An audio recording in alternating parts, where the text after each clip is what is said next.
it can be easy to become like addicted to the healing journey. Oh, And yes. it's like your whole life is one big healing journey now, right? And it's this whole thing and it's intense and you're just always going through it. And like, it's just, it becomes a lot.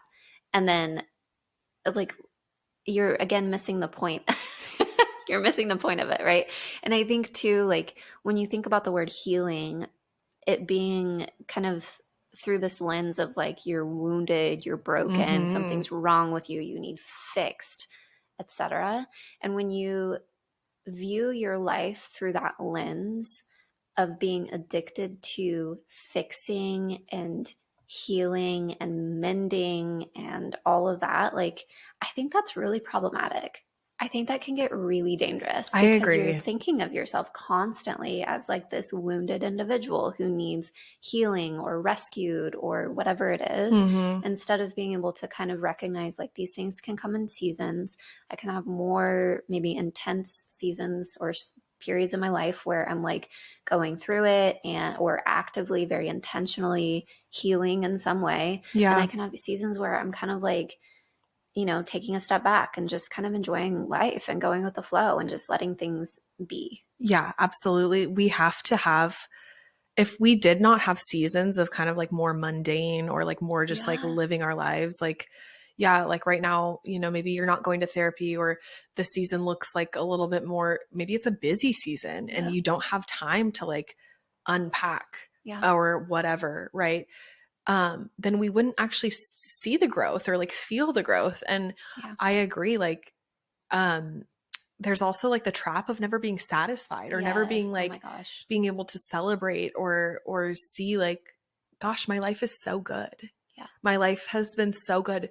Even though there might be things that didn't feel great, Mm-hmm. life is so beautiful and so good. And look at all I've learned, look at all I've done and grown through and Yeah.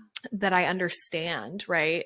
And I love that you mentioned like the seasons of life, the phases, the cycles, like those some seasons might be really intense and some seasons I think it can be common for the seasons that feel a little bit more like nothing's happening. Mm-hmm. Like I'm just living. I'm going to work every day. Mm-hmm. I'm making dinner. I'm hanging, I'm Yeah. literally just living. Sometimes our brains can get like, feel like I'm not doing what I'm supposed to be doing. Mm-hmm. There's something missing Yeah. because I'm not in an intense phase of growth or Yeah. things don't feel challenging or I'm not, um, I'm in an in-between phase Yeah. and recognizing that, um, just recognizing when our brain is like kind of looking for the problem in that moment because it's okay to have that season. And Mm-hmm. honestly, like sometimes those seasons are like where we're getting our energy for the next Yeah. curveball that is about to be brought to Absolutely. us, Yeah. because we can't predict the future and Yeah. we don't know what's going to happen, Yeah.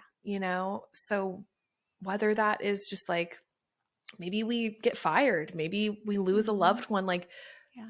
those seasons that we can't predict require us to show up in a different way and they Yeah. break us open in a different way and realizing that, to kind of just like have gratitude, I guess, is like my point to this is like be grateful for the in-betweens and be grateful Yes. for the less intense moments sometimes because if we're always addicted to that high of like Yes.